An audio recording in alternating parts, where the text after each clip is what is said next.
देखिए बच्चों, अपन ने लास्ट क्लास में जो बात करी थी, मैग्नेटिक फ्लक्स और फेराडे लॉ से रिलेटेड बात करी थी। किससे बच्चों? Magnetic flux and Faraday law से रिलेटेड। आपने एक बात देखा था कि फेराडे लॉ के अंदर अपन ने काफी कुछ सीखा। इंड्यूस ईएमएफ और इंड्यूस करंट निकालना सीखा, ठीक है ना। आज वाले पार्ट के अंदर भी अपन इंड्यूस ईएमएफ और इंड्यूस करंट ही निकालना सीखेंगे। लेकिन ये मान के चलिए आप कि आज वाला पार्ट काफी इंपॉर्टेंट है। चैप्टर को अगर मैंने दो हिस्सों में डिवाइड किया है, तो जो पहला पार्ट है चैप्टर का, इंड्यूस ईएमएफ और इंड्यूस करंट वाला पार्ट, उसके अंदर भी दो पार्ट डिवीजन होते हैं। एक डिवीजन होता है इंड्यूस ईएमएफ का, वो वाला पार्ट जिसमें चेंज इन फ्लक्स के कारण करंट डेवलप होता है, इंड्यूस करंट डेवलप होता है, इंड्यूस ईएमएफ डेवलप होता है। फेराडे लॉ में अपन ने ये बात सीखी थी, rate of change of magnetic flux के कारण इंड्यूस ईएमएफ इंड्यूस करंट आ रहा था फेराडे लॉ के अंदर। स्टार्टिंग अपन ने करी थी मैग्नेटिक फ्लक्स से। बताया था मैंने आपको, मैग्नेटिक फ्लक्स होता है किसी भी लूप से जो magnetic lines of force cross करती है, उसका एरियल वेक्टर के साथ डॉट प्रोडक्ट, उसको मैग्नेटिक फ्लक्स बोलते हैं। And rate of change of magnetic flux is known as induce EMF. Induce EMF को रेजिस्टेंस से डिवाइड कर देंगे तो इंड्यूस करंट मिल जाएगा। डायरेक्शन ऑफ इंड्यूस करंट पता लगता है अपने को लेंज रूल से। लेंज रूल ये बोलता है कि जो मैकेनिकल एनर्जी होती है वो इलेक्ट्रिकल एनर्जी में कन्वर्ट हो रही है। और इंड्यूस करंट कुछ इस प्रकार से होता है कि वो हमेशा अपोज करता है the very cos which produced it, जिसके कारण वो प्रोड्यूस हुआ है उसको अपोज करेगा इंड्यूस करंट। लेंज ये बात बताता है, ठीक है। लेकिन आज के पार्ट के अंदर अपन क्या सीखेंगे, मोशनल ईएमएफ से रिलेटेड बात करेंगे। मोशनल ईएमएफ चालू करने से पहले मैं आप लोगों को एक दो वैरायटी की और प्रॉब्लम करवा देता हूँ कल वाले टॉपिक पे बेस्ड, और फिर अपन आगे बढ़ेंगे।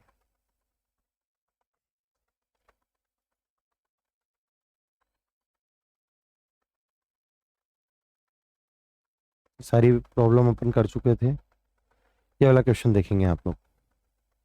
आप लोगों से बोल रखा है कि कोई फ्लेक्सिबल वायर है, उसको बेंड कर रखा है सर्कल के अंदर फॉर्म में, सर्कल बना रखा है, फ्लेक्सिबल वायर से सर्कल बना रखा है, और उस फ्लेक्सिबल वायर को प्लेस कर दिया गया है मैग्नेटिक फील्ड के अंदर। फ्लेक्सिबल वायर से पहले तो क्या बना लिया बच्चा, सर्कल, और उस सर्कल को कहां पर प्लेस कर दिया गया, मैग्नेटिक फील्ड के अंदर, ठीक है। मैग्नेटिक फील्ड में प्लेस कर दिया perpendicular to the plane of the coil. The radius of the coil changes are shown in figure. अब सामने वाले ने आप लोगों को क्या करा, एक ग्राफ दे दिया और उस ग्राफ के थ्रू बताने की कोशिश करी कि इस प्रकार से रेडियस में चेंजेस आ रहा है। किसकी रेडियस में, कॉइल की रेडियस में। Magnetic field as it is है, कॉइल की रेडियस में चेंज आ रहा है। जैसे ही ये बात वो बोलता है कि कॉइल की रेडियस में इस ग्राफ के अकॉर्डिंग चेंजेस आता है, मतलब अपन ये बात समझ जाएंगे एरिया चेंज हो रहा है, मतलब फ्लक्स चेंज हो रहा है, इंड्यूस ईएमएफ और इंड्यूस करंट डेवलप होगा। वो बोलेगा अगली लाइन उसके पहले ही। अब सामने वाला अगली लाइन में डिमांड ही कर लेता है इसी बात की, क्या कि इंड्यूस करंट निकालो आप कॉइल के अंदर कितना डेवलप हो। अब आप एक बात देखिए, इस वैरायटी की आई थिंक आप बहुत प्रॉब्लम कर चुके हो, ठीक है। जिसके अंदर क्या कर रहा है, देखिए बार बार बताया है मैंने आपको, चेंज इन फ्लक्स तीन तरीके से डेवलप हो रहा है, या तो बी चेंज कर कर, एरिया चेंज कर कर, या फिर थीटा चेंज कर कर। गिवन प्रॉब्लम के अंदर अपने पास क्या चेंज हो रहा है, अपने सामने एरिया चेंज हो रहा है, और चेंज इन एरिया की वजह से फ्लक्स में चेंज आ रहा है। फ्लक्स में चेंज को अपन चेंज इन टाइम से डिवाइड कर देंगे, अपने को ईएमएफ मिल जाएगा, ठीक है। अब आप एक बात देखिएगा यहाँ पर गिवन सॉल्यूशन के अंदर, इसका सॉल्यूशन जो बनाएंगे अपन, पहले ग्राफ को रीड करेंगे, उसी के बाद अपन सॉल्यूशन बना पाएंगे। ग्राफ को रीड करना आपको आना चाहिए, देखिए ये आपकी खुद की समझदारी रहेगी किस तरीके से रीड करेंगे अपन। आप एक बात देखिए, पहले तो जो है क्या कहते हैं, रेडियस कांस्टेंट है, यहां तक इस टाइम तक रेडियस कांस्टेंट है, इसको बोल दिया सपोज करो T1 टाइम। क्या बोल दिया बेटा, T1 टाइम। फिर इसके बाद रेडियस रेगुलरली इंक्रीज कर रही है, और फिर यहाँ पे T2 टाइम पर पहुंचने के बाद फिर वापस से रेडियस कांस्टेंट है। अब आप एक बात देखिएगा, 0 से लेकर T1 टाइम तक जो कॉइल मैग्नेटिक फील्ड में रखी हुई थी, कॉइल कहां पर रखी हुई थी बेटा, मैग्नेटिक फील्ड में, 0 से लेकर T1 टाइम के बीच में रेडियस कांस्टेंट है, मतलब एरिया में कोई चेंज नहीं, मतलब फ्लक्स में कोई चेंज नहीं, और फ्लक्स में चेंज नहीं तो इंड्यूस ईएमएफ नहीं, इंड्यूस करंट नहीं। तो मतलब 0 से लेके T1 टाइम तक इंड्यूस ईएमएफ की वैल्यू 0 होगी। कौन से ऐसे ग्राफ है जो ये बात बोल रहे हैं, फोर्थ बोल रहा है क्या ये बात, नहीं, तो फोर्थ को हटा देंगे अपन। फर्स्ट बोल रहा है क्या, नहीं, फर्स्ट को भी हटा देंगे अपन। फर्स्ट बोल रहा है कि 0 से लेके T1 टाइम तक समथिंग ई है, मतलब गलत है। अपन ने जो क्वेश्चन से इंफॉर्मेशन निकाली, हिडन इंफॉर्मेशन निकाली, क्या रही वो जीरो से लेके T1 टाइम तक, रेडियस में कोई चेंज नहीं, एरिया में कोई चेंज नहीं, फ्लक्स में कोई चेंज नहीं, ईएमएफ की वैल्यू जीरो। मतलब ईएमएफ की वैल्यू ये बता रहा है, ये भी बता रहा है, मतलब दोनों ग्राफ गलत होगा। अब सेकंड ऑप्शन सही होगा या फिर थर्ड ऑप्शन सही होगा, दोनों में से कौन सा ऑप्शन सही होगा ये डिपेंड करेगा T1 से लेके T2 तक रेडियस में किस हिसाब से चेंज आ रहा है। तो अब आप एक बात देखिएगा, T1 से लेके T2 तक रेडियस में किस हिसाब से चेंज आ रहा है। रेडियस लीनियरली इंक्रीज हो रही है। कैसी इंक्रीज हो रही है बेटा, रेडियस कैसी इंक्रीज हो रही है बेटा, मतलब मैं यहां पर एक बात देख रहा हूं कि dr/dt की वैल्यू जो है सेकंड पार्ट के अंदर, ये T1 से लेके T2 के बीच में dr/dt की वैल्यू आपको दिख रही है कि नहीं दिख रही है बेटा, कांस्टेंट। dr/dt की वैल्यू क्या दिख रही है बच्चा, कांस्टेंट। ठीक है, अब आपको इंड्यूस ईएमएफ के बारे में बात करनी है तो आप डायरेक्ट इसी प्रकार से कर सकते हो, माइनस टाइम्स ऑफ d∅/dt। बोलिए बेटा, d पाई की जगह कितना लिखोगे बेटा, वही bs/dt। अगली स्टेप में E माइनस B की वैल्यू तो कांस्टेंट है मैग्नेटिक फील्ड के अंदर, एरिया का पाई कांस्टेंट होगा, सर्कल है पाई आर स्क्वायर होगा एरिया बेटा, तो पाई भी कांस्टेंट बी भी कांस्टेंट, बाहर आ जाएगा, अंदर बच जाएगा dr²/dt।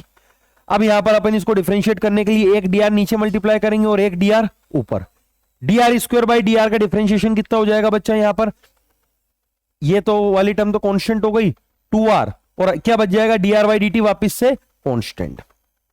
अब मैं ग्रीन पेन से बना देता हूं जो जो टर्म कांस्टेंट है। देखिए पाई भी कांस्टेंट है, dr/dt कांस्टेंट है और 2 कांस्टेंट है। Here E is directly proportional to r, दिख रहा है कि नहीं दिख रहा है, EMF is directly proportional to r, proportional to r है, मतलब डेफिनेटली आप एक बात देखिएगा, आप एक बात देखिएगा, देखिए यहां पे ये ग्राफ अपने को बता रहा है कि r is proportional to t, बोलो बेटा, और यहां पर बता रहा है E is proportional to r, बोलो बेटा, मतलब E is also proportional to t, मतलब E और T के बीच में ग्राफ कैसा बनेगा, स्ट्रेट लाइन। तो ऑप्शन कौन सा सही हो जाएगा बेटा, सेकंड ऑप्शन सही हो जाएगा, second option will be correct answer. Is it clear, कोई दिक्कत तो नहीं है। तो जब भी देखिए मैं आपको कितनी प्रॉब्लम में बता चुका हूं कि फेराडे लॉ पे जो भी प्रॉब्लम बनेगी induce EMF and induce current पे बेस्ड, वो 3 वैरायटी से ज्यादा की नहीं बनेगी। पहला वो आपको बी में चेंज करेगा, दूसरा थीटा में चेंज करेगा, तीसरा फ्लक्स में चेंज करेगा। आगे बात समझ में, और चौथी वैरायटी बनेगी तो वो लेंज रूल वगैरह से रिलेटेड डायरेक्शन ऑफ करंट वगैरह के बारे में बात करेगा सामने वाला। एक ये वाली प्रॉब्लम और आई हुई है AIPMT 2000 मेंस के अंदर। इस प्रॉब्लम के अंदर आपको बोल रखा है कि कोई कॉइल है और उस कॉइल का रेजिस्टेंस सामने वाले ने 10 ओम दे रखा है। कोई कॉइल है और कॉइल का रेजिस्टेंस सामने वाले ने 10 ओम दे रखा है आपको। द इंड्यूस करंट डेवलप, देखिए बेटा सेम वेराइटी की प्रॉब्लम इसने भी पूछी हुई है, जेई मेन ने भी 2017 के अंदर, आप चेक कर सकते हैं एक बार, same variety same as it is, सिर्फ डाटा चेंज कर दिया था जेई मेन ने। क्या बोला है बेटा इस प्रॉब्लम के अंदर, आप एक बात देखिएगा क्या बोला बच्चा, रेजिस्टेंस की वैल्यू कितनी बोली है यहाँ पे 10 ohm, induce current develop by changing magnetic flux through it. सामने वाला पहले आगे से खुद से बोल रहा है कि कॉइल के अंदर क्या डेवलप होता है, इंड्यूस करंट। क्या डेवलप होता है, अब इंड्यूस करंट 3 तरीके से डेवलप हो सकता है बताया था, फ्लक्स में चेंज करने पर 3 तरीके से चेंज हो सकता है, बी, थीटा या फिर एरिया। सामने वाला क्या बोलता है, bye changing magnetic flux through it, और कोई इंफॉर्मेशन नहीं देता है। ठीक है, इंड्यूस करंट डेवलप हो गई सही, काय में चेंज की वजह से, फ्लक्स में चेंज की वजह से, as shown in figure as a function of time. The magnitude of change in flux, आपको डेल्टा फाई की वैल्यू निकालनी है गिवन प्रॉब्लम में से। किसकी वैल्यू निकालनी है बेटा, डेल्टा फाई की वैल्यू निकालनी है। डेल्टा फाई की वैल्यू हम कैसे निकालेंगे इस सॉल्यूशन से। अब एक बात देखिए, सामने वाले ने यहाँ पे आई और टी दे रखा है, किस किस के बीच का ग्राफ दे रखा है, आई और टी का दे रखा है बेटा। हम एक बात जानते हैं कि delta Q is equal to क्या, flow of charge, and this delta Q is equal to होता है बेटा delta phi divided by R resistance. सही बात है, अपने को डेल्टा फाई की वैल्यू मिल सकती है अगर डेल्टा क्यू और आर मिल जाए। तो आप एक बात देखिए, आर तो सामने वाले ने स्पष्ट रूप से कितना बता रखा है बेटा, मतलब delta Q flow of charge मिल जाए, क्या मिल जाए बेटा, और क्या मुझे बताइए आई टी के ग्राफ से मैं डेल्टा क्यू निकाल सकता हूं, निकाल सकता हूं, because delta Q is equal to क्या होता है बच्चा, delta Q is equal to क्या होता है, integration of I D T या फिर इसका एरिया, आई और टी का एरिया। ये बात हम ये इंफॉर्मेशन हम पहले से जानते हैं। आई और टी का जो एरिया होता है वो हमें क्या देता है बेटा, क्या देता है बच्चा, आई और टी का एरिया हमें, आई और टी का एरिया क्या देता है हमें, delta Q flow of charge. देता है, हम इसका एरिया निकालेंगे। किस तरीके से एरिया निकालेंगे बच्चा? हाफ इंटू बेस कितना है बेटा 0.1, हाइट कितनी है बेटा 4, इसको डिवाइड करेंगे 2 बार, एरिया की वैल्यू कितनी आ गई बेटा 0.2, एरिया की वैल्यू कितनी आ गई बच्चा? एरिया आ गया, मतलब क्या आ गया अपने पास बेटा डेल्टा क्यू। इसको अपन कितना रख देंगे यहाँ पे बेटा 0.2। रेसिस्टेंस की वैल्यू कितनी है बेटा 10 इज इक्वल टू क्या आ गया बेटा डेल्टा फाइव की वैल्यू कितनी आ गई बेटा 2 वेबर। अरे बोलिए 2, यानी कि option number second will be the correct answer. Clear हो गया? सेम प्रॉब्लम जेईई मेन 2017 ने पूछी है। अब आपको जैसे ही सामने वाला आईटी का ग्राफ दे देता है वैसे ही अपने दिमाग में करंट इलेक्ट्रिसिटी के कंसेप्ट आ जाते हैं। क्या कि आईटी ग्राफ का एरिया हमें रेट फ्लो ऑफ चार्ज देता है, क्यू देता है, डेल्टा क्यू देता है। Is that clear? क्लियर है सभी को? एक और प्रॉब्लम आप लोगों के सामने, the current I in the inductance is varying with time according to the plot shown in figure. ठीक है, फिगर के अकॉर्डिंग आई में वेरिएशन आता है किसी भी इंडक्टर के अंदर। इंडक्टर में क्या होता है मैं बता देता हूं। तो इस प्रकार से होता है इंडक्टर, ठीक है, वो जो सोलोनॉइड होती है ना कॉइल, इसी प्रकार से होता है इंडक्टर। और इस इंडक्टर के अंदर करंट में चेंजेस इस ग्राफ के अकॉर्डिंग आता है। पहले आप देखिएगा टाइम बढ़ता है तो आई बढ़ रहा है, और फिर टाइम बढ़ रहा है तो आई कम हो रहा है लीनियरली। कैसा चेंजेस आ रहा है बेटा? लीनियर चेंजेस आ रहा है। अब आपसे सामने वाले ने बोला है कि करेक्ट रिलेशन बताइए आप वोल्टेज का टाइम के साथ। वोल्टेज का किसके साथ बच्चा? टाइम के साथ। आप एक करेक्ट रिलेशन बताइए किस तरीके से। आप एक चीज समझिएगा, ये वाला जो करंट है कौन सा करंट है? External current. कौन सा करंट है? अब आप एक बात देखिएगा, ई तभी डेवलप हो सकता है जब क्या डेवलप हो बेटा? Delta phi. क्या डेवलप हो? और delta phi is equal to क्या होता है बच्चा? B dot D S. सही बात है। अब आप एक बात देखिए, कॉइल फिक्स कर रखी है, मतलब कॉइल के एरिया में कोई चेंज नहीं। बोलिए बेटा, घुमाने वगैरह की कोई बात नहीं कर रखी है, मतलब थीटा में कोई चेंज नहीं, मतलब डेफिनेटली बी में चेंज आएगा। और बी में चेंज आएगा भी सही बेटा, क्योंकि बी इज इक्वल टू होता है म्यू नॉट एन आई। आप एक बात देखिए, सामने वाले ने ग्राफ में स्पष्ट बोल रखा है कि आई इस प्रकार से चेंज हो रहा है, और आई चेंज होगा तो क्या चेंज होगा बेटा? और बी चेंज होने की वजह से क्या डेवलप हो जाएगा? क्या चेंज हो जाएगा? फ्लक्स। और फ्लक्स में चेंज की वजह से क्या आ जाएगा? ईएमएफ। तो कुल मिला के क्या बोल रहा हूं बार बार, ईएमएफ कितने तरीके से डेवलप हो सकता है चेंज इन फ्लक्स की वजह से? 3। या तो क्या चेंज होगा? बी, या फिर कभी क्या चेंज होगा? एरिया, या फिर कभी क्या चेंज होगा? थीटा। इस प्रॉब्लम में बी चेंज हो रहा है, ठीक है। अब आप एक बात देखिएगा गिवन प्रॉब्लम के अंदर कि बी चेंज हो रहा है आई के चेंज होने की वजह से। आई चेंज हो रहा है लीनियरली, हो रहा ही नहीं हो रहा है बेटा? आप गिवन प्रॉब्लम में देख सकते हैं D I by D T की वैल्यू कॉन्स्टेंट है। D I by D T की वैल्यू कॉन्स्टेंट है कि नहीं बेटा? D I by D T क्या है बेटा? D I by D T slope होगा कि नहीं होगा इसका? और इसका स्लोप टेन थीटा की वैल्यू कॉन्स्टेंट है कि नहीं है बेटा? बोलो, टेन थीटा कॉन्स्टेंट है। I by T D I by D T, D I by D T constant है, टेन थीटा कॉन्स्टेंट है, और D I by D T constant है। तो मतलब अपन जानते हैं क्या? B इज इक्वल टू क्या होता है? म्यू नॉट एन आई। बोलो बेटा, डीबी बाई डी टी करूंगा तो किसके बराबर होगा? Mu not an D I by D T के। बोलो बेटा, अब आप एक बात देखना, ये वाली वैल्यू कांस्टेंट है कि नहीं? ये वाली वैल्यू क्या है? कांस्टेंट इनटू कांस्टेंट, मतलब कांस्टेंट आया डीबी बाई डी टी। बोलो, डीबी बाई डी टी क्या आया? ठीक है। अब आप एक बात देखिए, इसको सॉल्व कीजिए आगे। ई की वैल्यू निकालनी है ना आपको, तो माइनस टी। मुझे बताइए इसका एरिया कांस्टेंट था, बी बाहर हो गया, अंदर क्या बचा बेटा? सॉरी, एस बाहर हो गया, अंदर क्या बचा बेटा? DB by D T. अंदर क्या बचा बेटा? डीबी बाई डी टी बचा। डीबी बाई डी टी की वैल्यू आप कितनी लेके आए? यहां से कितनी लेके आए? Mu not an D I by D T. बोलो, अब आप मुझे बताओ ये टर्म क्या है बेटा? कांस्टेंट। ये भी क्या है बच्चा? ये भी क्या है बच्चा? कांस्टेंट इनटू नेगेटिव, मतलब नेगेटिव कांस्टेंट, मतलब ई डेवलप हो रहा है लेकिन ई की वैल्यू कांस्टेंट है। फर्स्ट ग्राफ हो सकता है क्या? फर्स्ट ग्राफ क्या बोल रहा है? कांस्टेंट। गलत हो गया।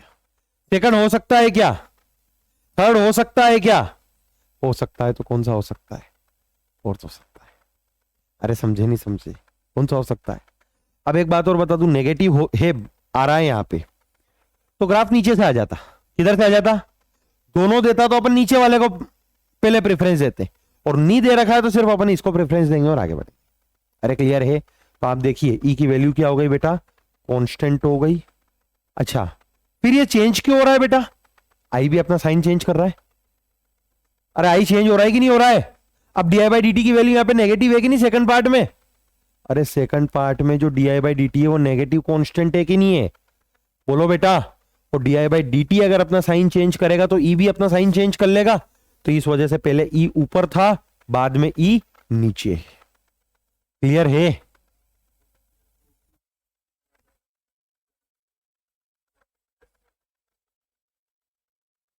बहुत बढ़िया बेटा, बी कांस्टेंट आ रहा है, मतलब इनको रीड करते ही नहीं आता है।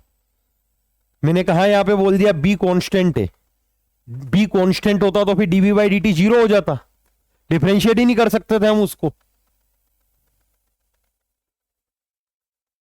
DB by D T constant और बी का कॉन्स्टेंट होने में जमीन और आसमान का अंतर है। DB by D T constant बोला है ना कि मैंने बी कॉन्स्टेंट बोला है। बी कॉन्स्टेंट होता तो DB by D T zero होता। डिफरेंशिएशन के कंसेप्ट पहले क्लियर करो बेटा, ठीक है ना? एक बार रिवाइज कर लो बेसिक मैथ्स, बेसिक मैथ्स का पार्ट है ये वाला, ठीक है बेटा? बी बी अगर कांस्टेंट होता तो कांस्टेंट का डिफरेंशिएशन जीरो होता। बी वेरिएबल है तभी तो DB by D T something है, but DB by D T constant है, उसका डेरिवेटिव कांस्टेंट है, रेट कांस्टेंट है। क्लियर हो गया भैया? आगे बात समझ में कोई दिक्कत तो नहीं है? बोलो बेटा।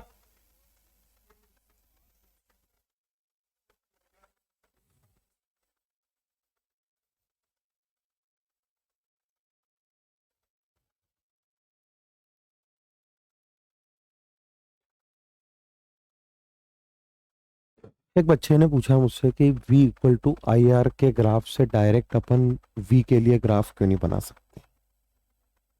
मतलब वास्तव में आते हैं सवाल, v equal to I R वाले ग्राफ से अपन डायरेक्ट आई का ग्राफ दे रखा है, v का ग्राफ बना लेंगे। ये जो आई है ना, ये वो आई है जो फ्लक्स बी में चेंज कर रहा है, फ्लक्स में चेंज कर रहा है, इंड्यूस ईएमएफ डेवलप कर रहा है और एक नया आई जनरेट कर रहा है। ये एक्सटर्नल आई है। एक्सटर्नल आई से एक्सटर्नल वी डेवलप का ग्राफ बनेगा। हम यहां पर ये जो ग्राफ पूछा है ना सामने वाले ने, ये पूछा है कौन किसके लिए ग्राफ? इंड्यूस ईएमएफ के लिए। जो वोल्टेज है ना जो उसमें डेवलप होगा इंड्यूस वोल्टेज, उसका ग्राफ पूछा है, एक्सटर्नल वोल्टेज का नहीं पूछा है। V equal to I R is valid for, अगर एक्सटर्नल करंट है तो एक्सटर्नल वोल्टेज का ग्राफ बनेगा, ये एक्सटर्नल करंट है तो एक्सटर्नल वोल्टेज का ग्राफ बनेगा। बात है ना समझ में? उसने सामने वाले ने अपने से किस विषय में बात करी है? ई इंड्यूस वोल्टेज। क्लियर हुआ कि नहीं हुआ? इंड्यूस वोल्टेज डायरेक्टली आप एक्सटर्नल करंट से कैसे बना सकते हो यार? कहीं से कहीं तक रिलेशन ही नहीं है, कुछ भी रिलेशन नहीं। फंडे क्लियर करो भैया। देखो एक बात बता दूं मैं तुम्हारे को, अगर अभी तक भी तुमने इस चैप्टर को करना चालू नहीं किया और क्वेश्चंस नहीं किए हैं ना, तो मान के चलो कि चैप्टर कल तक हाथ से निकल जाएगा, इतनी गारंटी है। और अगर ये चैप्टर अगर हाथ से निकल गया ना, तो इतनी गारंटी मैं तुम्हारे को दे देता हूं कि मेरे को गालियां जरूर दोगे, मैग्नेटिज्म बेकार। और तुम दे भी नहीं सकते, अब तो लेक्चर भी अपलोड कर दे, क्या गलत, क्या कमी रही पढ़ाने में?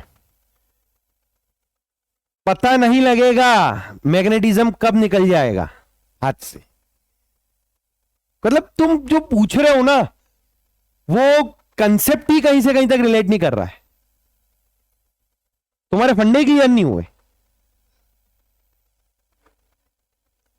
तुम इसका मतलब ये है कि पढ़े ही नहीं रहे, घर पे पढ़े ही नहीं तुम खाली बस क्लियर ही करते रह जाओगे। ये जो तुमने मुझसे बात पूछी है ना, मैं तुम्हारे को, अरे यार मेरे को तो तुम देखो सीधी सी बात है, पैसा दे रहे हो, मैं तुम्हारे को सब चीज बताऊंगा। बात है ना? अभी तुम मेरे से एक बार बोल दोगे ना कि सर मेरे को एक बार वापस से फेराडेलो पढ़ा दो, तो पढ़ा दूंगा, मैं कुछ भी मना नहीं करूंगा। समझे कि नहीं समझे? लेकिन बात यह है कि मुझे इससे पता लग रहा है कि आपने अभी चैप्टर की प्रिपरेशन कितनी स्टार्ट की है, और इसका मैं आगे का परिणाम आपको यह बता रहा हूं कि आपके आगे की स्थिति क्या होने वाली चैप्टर के अंदर। ईएमआई एक बहुत अच्छे चैप्टर में से, ये बात समझ लेना। समझे कि नहीं समझे आप मेरी बात? और इसके अंदर स्थिति ये होती है कि अगर हम डे टू डे अपडेट नहीं रहेंगे तो हमें मैग्नेटिज्म बुरा लगने लगेगा। ये बात समझ लेना आप, हमें मैग्नेटिज्म बुरा लगने, पहले ही बता चुका था जब मैग्नेटिक इफेक्ट ऑफ करंट पढ़ा रहा था ना, ये बात बोल दी थी मैंने, बेटा ईएमआई बहुत अच्छा चैप्टर होता है, क्योंकि ये सब कुछ पढ़ रहे हैं अपन, पता है काहे के लिए, एसी पढ़ने के लिए। एसी समझ आता है, ईएमआई आएगा, ईएमआई तब आएगा, मैग्नेटिक इफेक्ट ऑफ करंट आएगा, मैग्नेटिक इफेक्ट ऑफ करंट तब आएगा जब पहले के 3 चैप्टर आएंगे। सब पूरी एबीसीडी चलती है लाइन से, समझ रहे कि नहीं समझ रहे आप मेरी बात? पूरी एबीसीडी ऐसी किसी लाइन से चलती है। तो ये बेसिक फंडा समझो, अभी तक क्वेश्चन हो जाने चाहिए। मैंने कल बहुत सारे क्वेश्चन कराए, कम क्वेश्चन कराए क्या? मैंने मेरी साइड से कोई कम क्वेश्चन नहीं कराए। तुम लोगों ने बोला कि सर हमारे को पीडीएफ दे दो, मैंने तो बोला था तुम्हारे को कि भाई आप 15 मिनट रुको, 20 मिनट रुको, अभी सर को दे रहे, उतार के जाओ। तुम्हारी गलती है अगर तुमने अगर नोट्स नहीं उतारे तो, मेरी साइड से कोई कमी नहीं रह रही है। बात आ रही कि नहीं आ रही समझ में? और तुम लोगों के द्वारा अगर अभी तक प्रैक्टिस चालू नहीं हुई है तो कोई दिक्कत नहीं है, 5 क्वेश्चन की बात छोड़ सकते हो, कोई दिक्कत वाली बात नहीं है बेटा, 5 क्वेश्चन की बात है। मैं उसकी बात कर रहा हूं जो सिलेक्ट हो रहा है, जो सिलेक्ट ही नहीं हो रहा उसकी क्या बात करेंगे अपन, समझे ना मेरी बात? चलो अब अगला टॉपिक पढ़ेंगे अपन नया, बोर्ड पे ध्यान देंगे। अभी तक अपन ने बात करी किसकी? फैराडे लॉ की। किसकी बात करी बेटा? फैराडे लॉ में क्या सीखा अपन ने? फैराडे लॉ में क्या सीखा अपन ने? कल बिना क्वेश्चन सॉल्व करे मत आ जाना, वापस भेज दूंगा कि दूंगा वीडियो लेक्चर देख लेना, ये बात समझ लेना। हाँ हाँ, कि कल बिना क्वेश्चन सॉल्व करे मत आ जाना इसके, समझे आप मेरी बात? इसके क्वेश्चन सॉल्व कर लेना, तो आपको जो है ना क्या कहते हैं वीडियो लेक्चर दिखवा के भेज दूंगा, समझ गए आप मेरी बात? कल इसके क्वेश्चन हाथवाती करके आ जाना, नहीं तो चैप्टर आगे जो है ना तुम्हारे हाथ में नहीं है ये वाला, ये समझ लो। तो देखो आज स्थिति क्या है, कितनी जनसंख्या आई, पूरा टॉपिक इमोशनल ईएमएफ हाथ से निकल गया। बहुत अच्छा टॉपिक है, तुम खुद बोलोगे कि हाँ सर टॉपिक था, मैं क्या रुकूंगा क्या यार, संडे मंडे अब क्या करूंगा? समझे कि नहीं समझे आप मेरी बात? बहुत अच्छा टॉपिक हाथ से अगर ये निकल गया, अब क्या बचेगा फिर चैप्टर के अंदर? सेल्फ इंडक्टेंस, म्यूचुअल इंडक्टेंस और ट्रांसफॉर्मर। समझे कि नहीं समझे आप मेरी बात? चलो फैराडे लॉ हो चुका है, इंड्यूस ईएमएफ अपन डेवलप कर चुके हैं, ठीक है। यहां पर भी इंड्यूस ईएमएफ डेवलप करेंगे, कौन सा टॉपिक में? मोशनल ईएमएफ में, ठीक है ना। डायनामिक और मोशनल ईएमएफ, क्या वर्ड यूज कर रखा है बेटा मैंने यहाँ पे? डायनामिक और मोशनल ईएमएफ। मोशनल ईएमएफ किस कारण डेवलप होता है, किस तरीके से डेवलप होता है? बेसिक फंडा ये है कि सपोज करो कोई मैग्नेटिक फील्ड है, सपोज करो क्या है बच्चा, कोई मैग्नेटिक फील्ड है, क्या है बच्चा? कोई मैग्नेटिक फील्ड है, और मैग्नेटिक फील्ड के अंदर किसी रोड को हम मूव करा रहे हैं इस प्रकार से। मैग्नेटिक फील्ड आपको दिख रहा होगा क्रॉस साइन के साथ अंदर बनी हुई, और हम इस रोड को इस प्रकार से मूव करा रहे हैं, मतलब रोड को हमने वेलोसिटी दे दी इस डायरेक्शन में। अब आप एक बात देखिए, गिवन सिचुएशन के अंदर जो मैग्नेटिक फील्ड है वो जेड एक्सिस में, बोलो बेटा, और रोड की जो लेंथ है वो वाई एक्सिस में दिख रही नहीं दिख रही? मतलब B vector is perpendicular to L vector, बोलो बेटा, and velocity is present in X axis that is perpendicular to L vector. मतलब यहां पे अपने को साफ साफ समझ में आ रहा है कि तीनों चीजों आपस में एक दूसरे से परपेंडिकुलर है, B vector, L vector and V vector, तीनों एक दूसरे से क्या है? म्यूचुअली परपेंडिकुलर है। अरे बात आ रही है समझ में? और एक बेसिक फंडा समझ जाना, मोशनल ईएमएफ डेवलप भी तभी होगा जब तीनों एक दूसरे से म्यूचुअली परपेंडिकुलर होंगे। मोशनल ईएमएफ डेवलप होने के लिए बेसिक कंडीशन होगी, जैसे कि किसी चार्ज पार्टिकल पर मैग्नेटिक फील्ड के अंदर मैग्नेटिक फोर्स लगने की बेसिक कंडीशन क्या होती है? Velocity should be perpendicular to the magnetic field. याद आ रहा है कि नहीं आ रहा है? इसीलिए याद आ रहा हो तो अपन वी साइन थीटा लेते थे, बोलो बेटा, बी क्यू के अंदर वी साइन थीटा मल्टीप्लाई करते थे। लॉरेंट्ज फोर्स का जो मैग्नेटिक फोर्स वाला पार्ट था B Q V sine theta, उसमें बी क्यू के साथ क्या मल्टीप्लाई करते थे? V sine theta. वैसे ही मैं आप लोगों को यह बात बता देता हूं कि अगर हम किसी मैग्नेटिक फील्ड के अंदर किसी रोड को मूव करवाते हैं तो उस रोड में एक ईएमएफ डेवलप होगा। कैसे डेवलप होगा थोड़ी देर में बात करूंगा, लेकिन सबसे पहली कंडीशन क्या बोल रहा हूं मैं आपको? तीनों एक दूसरे से क्या होने चाहिए? अब सवाल यहां पे उठता है सर क्यों होने चाहिए और होंगे परपेंडिकुलर तो इससे क्या होगा? ये चीज क्लियर करता हूं, देखिएगा आप इधर।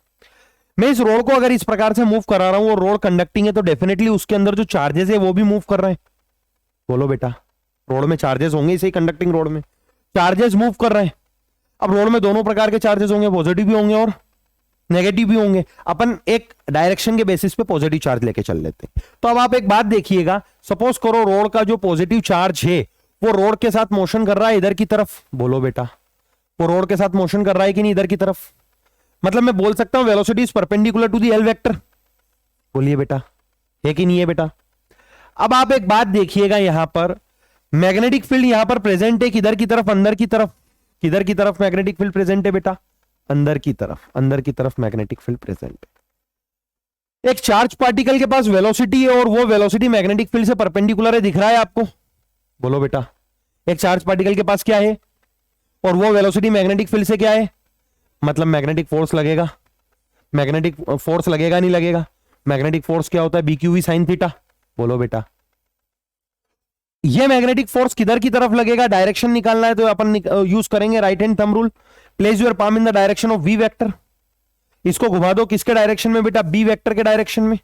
घुमा दिया। मैग्नेटिक फोर्स चार्ज पार्टिकल पे किधर की तरफ लगेगा बेटा? ऊपर की तरफ। किधर की तरफ लगेगा? चार्ज पार्टिकल पे मैग्नेटिक फोर्स किधर लगेगा? मतलब चार्ज पार्टिकल ऊपर की तरफ जाएंगे। बोलो बेटा, जाएंगे नहीं जाएंगे? ये पॉजिटिव चार्जेस ऊपर की तरफ इस प्रकार से जाएंगे। पॉजिटिव चार्जेस किधर की तरफ जाएंगे बेटा? ऊपर की साइड। ऊपर की साइड चले गए पॉजिटिव चार्जेस। और आप लोगों को यह बात बहुत अच्छे से पता होगी कि मैग्नेटिक फील्ड के अंदर पॉजिटिव चार्ज पार्टिकल पे जिस डायरेक्शन में फोर्स लगता है, नेगेटिव में जस्ट, मतलब डेफिनेटली नेगेटिव में फोर्स किधर लगेगा बेटा? लगेगा कि नहीं लगेगा? और पॉजिटिव में फोर्स किधर लगा होगा बेटा? ऊपर की साइड। अब क्या होता है ना बेटा, अगर हम देखेंगे ना तो एक प्रकार से पॉजिटिव चार्ज पार्टिकल का एक्यूमुलेशन ऊपर की तरफ हो गया और नेगेटिव चार्ज पार्टिकल का एक्यूमुलेशन नीचे की तरफ हो गया।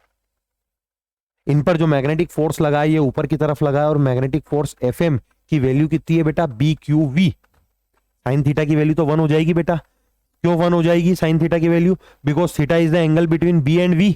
B है Z एक्सिस में, V है X एक्सिस में, दोनों के बीच का एंगल कितना है बेटा? 90 डिग्री। तो अपन बोल सकते हैं इसकी वैल्यू कितनी आ गई बेटा? BQV के बराबर।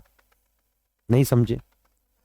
एक स्थिति ऐसी आएगी जब इन पे लगने वाला मैग्नेटिक फोर्स ऊपर की तरफ जो लग रहा है वो नीचे लगने वाले इलेक्ट्रिक फोर्स के बराबर हो जाएगा। किसके बराबर हो जाएगा? नीचे लगने वाले। और इलेक्ट्रिक फोर्स नीचे की तरफ कितना लगेगा बेटा? QE। अरे बोलो, कितना फोर्स लगेगा? QE। जब इन दोनों पे लगने वाले फोर्सेस ऊपर की तरफ और नीचे की तरफ लगने वाले बराबर हो जाएंगे। बराबर करते हैं पहले तो, बराबर करते हैं।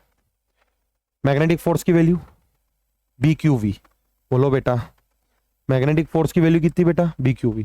इलेक्ट्रिक फोर्स की वैल्यू बेटा कितनी? QE। Q से Q क्या हो गया? और हम बहुत अच्छी तरीके से जानते हैं electric field is equal to क्या होता है बेटा? Electric potential divide by length. Electric potential by length electrostat के अंदर पढ़ते हैं अपन ये बात, ठीक है, याद होनी चाहिए। तो BQ इज इक्वल टू क्या लिख सकता हूं मैं? E by L। और अगली स्टेप में इस L को इधर भेज दूंगा, क्या होता है? उल्टा लिख दिया क्या?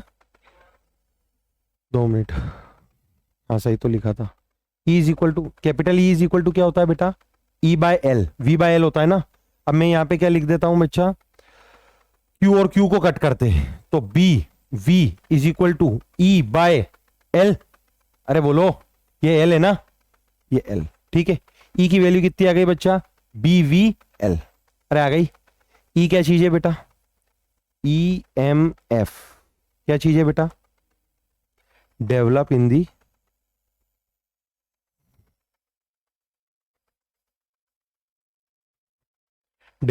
Road. EMF develop in the road. Motion के कारण डेवलप हो रहा है, इसलिए इस EMF को कौन सा EMF बोल रहे हैं बेटा अपन? Motional EMF। मोशन के कारण डेवलप हो रहा है, रोड के मोशन के कारण डेवलप हो रहा है, इस वजह से इस EMF को कौन सा EMF बोल रहे हैं बेटा? Motional EMF। Is it clear? इस EMF को बोल रहे हैं अपन motional EMF। E equal to आ गया BVL। और ये BVL जो EMF डेवलप हुआ है ये इलेक्ट्रिक चार्ज और मतलब नेगेटिव चार्ज और पॉजिटिव चार्जेस के बीच में हुआ। अब फाइनली अगर मैं इसको रिप्लेस करता हूं ना बेटा, तो एक बात बता दूं, स्थिति ऐसी रहेगी कि मैं अगर इसको रिप्लेस करता हूं तो ऐसा बना सकता हूं इस रोड को।